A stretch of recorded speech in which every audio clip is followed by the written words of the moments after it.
السلام علیکم ورحمۃ اللہ وبرکاتہ۔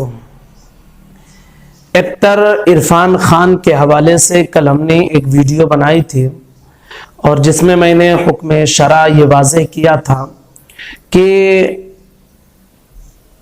اسے جو لوگ جنتی کہہ رہے ہیں تو انہیں فکر کرنی چاہیے اور ایسی باتیں ہرگز نہیں کہنی چاہیے۔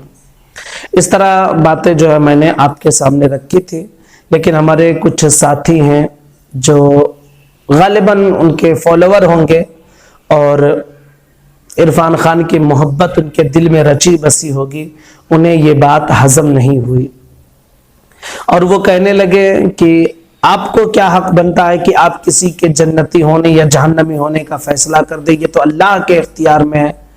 بھائی صاحب، میں بھی یہی کہتا ہوں کہ اللہ کے اختیار میں ہے، لیکن آپ اتنے بڑے جاہل ہیں، علم دین سے آپ کا کوئی واسطہ نہیں ہے، اسلام کو آپ نے سمجھا نہیں ہے، بس جو ہے داڑھی مڑا لیا، مونچھ اڑا لیا اور پھٹی پھٹی جنس پہن لی اور گلا کھلا ہوا ہاف آستین کے ٹی شرٹ پہن لیے اور اپنے آپ کو جو ہے بہت بڑے مفتی سمجھنے لگے۔ تم کون ہوتے ہو اس طرح کی باتیں کرنے والے کہ عرفان خان جنتی ہے؟ کیا ہے تمہارے پاس ثبوت؟ اس نے روزے کا انکار کیا ہے، روزہ قرآن کی آیتوں سے ثابت ہے، روزہ احادیث مبارکہ سے ثابت ہے اور پوری امت مسلمہ کا اس پر اجماع ہے۔ آپ جانتے ہیں کہ قرآن کا انکار کرنے والا، قرآن کی آیتوں کا نص قطعی کا انکار کرنے والا یہ دائرے اسلام سے خارج ہو جاتا ہے۔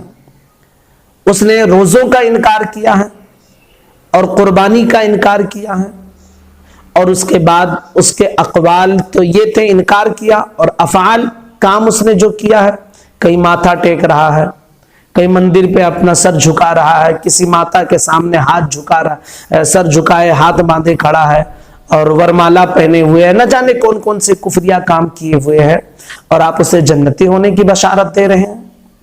اور لوگ یہ کہہ رہے ہیں کہ ہو سکتا ہے کہ اس نے آخری عمر میں توبہ کر لی ہو۔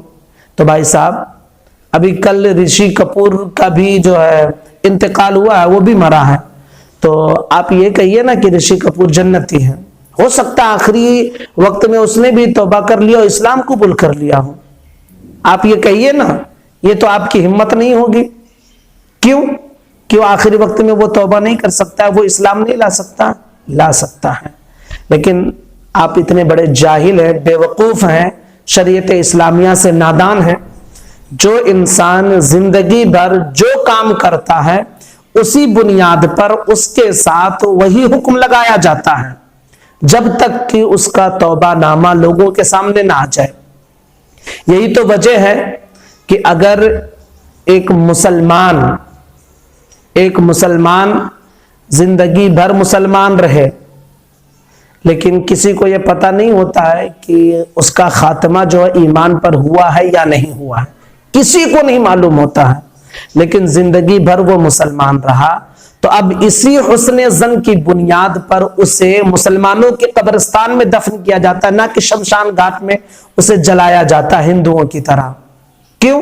آپ کو معلوم ہے کہ وہ شخص خاتمہ جو ہے ایمان پر ہوا ہے، ہو سکتا ہے خاتمہ ایمان پر بھی ہوا ہو سکتا ہے کفر پر ہوا ہو، لیکن فیصلہ کس اعتبار سے کیا جاتا ہے؟ زندگی بھر جو اس نے کیا ہے۔ اسی طرح اگر کسی غیر مسلم کا انتقال ہوتا ہے تو آپ خود ہی فتویٰ یہ دیں گے اور خود ہی یہ کہیں گے آپ کہ زندگی بھر یہ کفر کیا ہے، اب آخری وقت میں ہو سکتا ہے بھائی وہ مسلمان ہو گیا، ایمان کی دولت مل گئی، ایمان پر خاتمہ ہوا، لیکن پتہ نہیں کسی کو، تو کیا کریں گے؟ اس کو مسلمانوں کے قبرستان میں دفن کیا جائے گا؟ نہیں، آپ خود مخالفت کریں گے۔ کیوں؟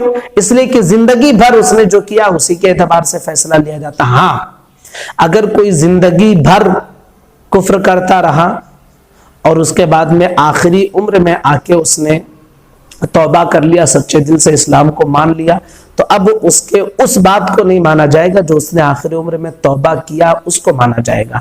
اب جو لوگ عرفان خان کی تائید کرتے ہیں، تو میں تو ثبوت میں کئی ویڈیو کلپس آپ کو میں دے سکتا ہوں کہ اس نے اسلام کے خلاف کیا کیا بولا ہے، روزے کا انکار کیا ہے، قربانی کا انکار کیا ہے، لیکن میں آپ سے ایک دلیل مانگنا چاہتا ہوں کہ آپ یہ بتا دیجئے کہ اس نے زندگی میں کبھی بھی